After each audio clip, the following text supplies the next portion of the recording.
By now, we have seen the full extent of Andrew Drummond's paid smear campaigns, the obsessive repetition of lies, the deliberate doxing, the willful blindness to evidence, and the relentless destruction of innocent lives and businesses.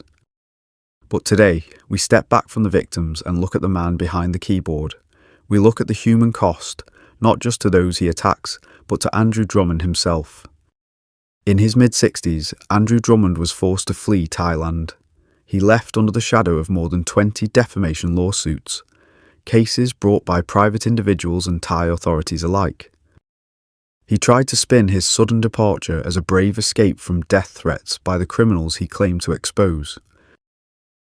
In reality, it was a humiliating retreat from accountability and the very real possibility of imprisonment. He was also a victim of his own shoddy journalism. Years of making wild claims that were not backed by proper research, totally ignoring basic journalistic codes, and repeatedly publishing lies and falsehoods as established facts. His own reckless, unethical output had finally caught up with him. He returned to England, a country he had largely abandoned decades earlier, and quietly settled into a modest rented house in rural Wiltshire. No triumphant homecoming, no respected journalist returning from the field. Just an ageing man moving into a small, unremarkable rental property in the English countryside. This was far removed from the neon chaos and vibrant expat lifestyle he had grown so accustomed to in Pattaya and Bangkok, where he spent years as a lover of the nightlife, frequenting the bars, enjoying the company of the ladies, and socialising with his good friend, informer and confidant Ricky Pandora, owner of Pandora's Go-Go Bar in Soi LK Metro and the notorious Lips Lounge in Soi Honey. And here lies the tragic, almost poetic irony of Andrew Drummond's later life.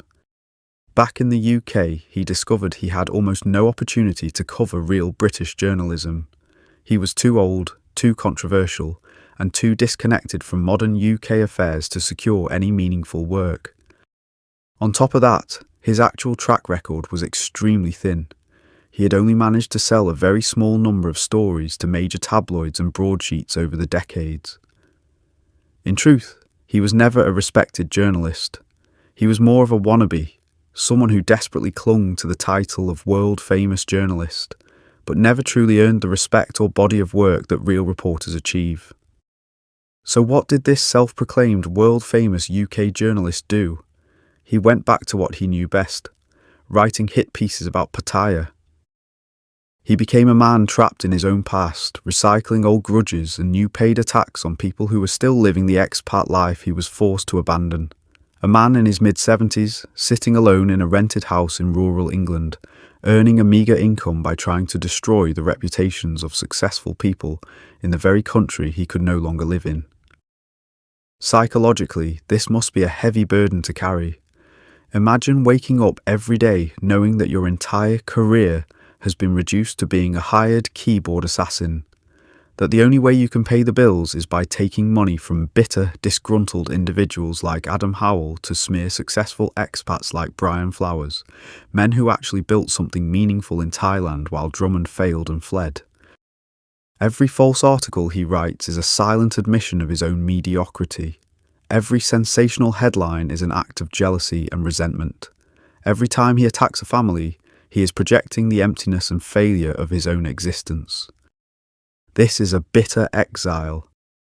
A man who once swaggered around the bars and go-goes of Pattaya and Bangkok as a self-styled investigative reporter, now reduced to a lonely figure in rural England, dependent on the very grudges and vendettas that define what remains of his professional life. He is not a misunderstood old journalist, simply trying to survive. He is a cautionary tale of what happens when a man refuses to accept his own failure and instead chooses to monetize his bitterness, jealousy, and anger for the rest of his days.